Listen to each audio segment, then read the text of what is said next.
ఓం శ్రీమాత్రే నమ. జయ జయ హనుమ. ఈరోజు నేను ఈ వీడియో ద్వారా మన మిత్రులందరికీ చక్కగా ఉపయోగపడే ఒక మంత్రాన్ని చెప్తాను. ఆ మంత్రాన్ని ఎలా ఉచ్చరించాలో చెప్తాను.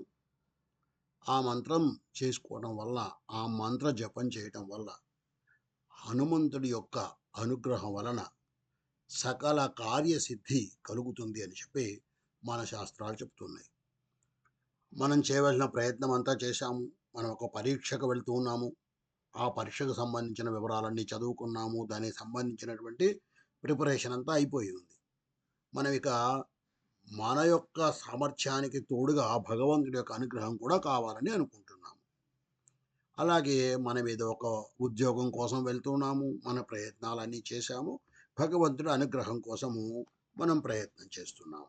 ఇటువంటి సందర్భాల్లో మనము ఆ భగవంతుడి యొక్క కృప, ప్రత్యేకించి హనుమ యొక్క అనుగ్రహం వలన సర్వకార్యసిద్ధి కలుగుతుంది. ఆ మంత్రం ఏమిటి? ఎలా దాన్ని పలకాలి? ఎలా జపం చేసుకోవాలి అనేది నేను ఇప్పుడు చెప్పే ప్రయత్నం చేస్తాను. ఆ మంత్రము ఈ విధంగా ఉంటుంది.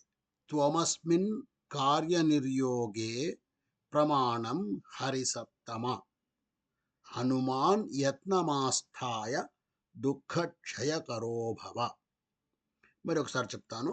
త్వమస్మిన్ కార్యనిర్యోగే ప్రమాణం హరిసత్తమ హనుమాన్ యత్నమాస్థాయ దుఃఖక్షయకరో భవ. మరి ఇంకొకసారి కూడా చెప్తాను ఆ మంత్రాన్ని.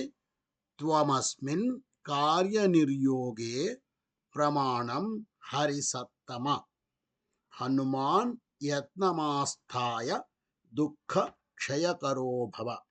ఈ మంత్రాన్ని మనము చేసేటువంటి మన ప్రయత్నానికి భగవంతుడి యొక్క అనుగ్రహం కోసము ఆ ప్రయత్నానికి వెళ్ళే ముందుగా ఒక 5 సార్లు కానీ, 9 సార్లు కానీ, లేదా 11 సార్లు కానీ, లేదా మనకు శక్తి ఉంటే మనం అనుకున్నటువంటి పని పూర్తిగా మనం అయిపోయేంత వరకు, ఉదాహరణకి ఇందాక చెప్పాను నేను, ఒక పరీక్ష రాయడానికి వెళ్తున్నారు. ఓ 3 గంటలు పరీక్ష రాస్తున్నారు. ఆ పరీక్షకు వెళ్ళడానికి మీ ప్రయాణం ఒక 15 నిమిషాలు పడుతుంది.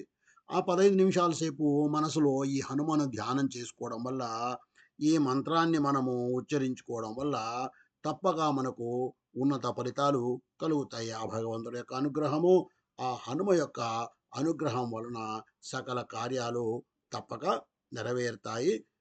జయ జయ హనుమ.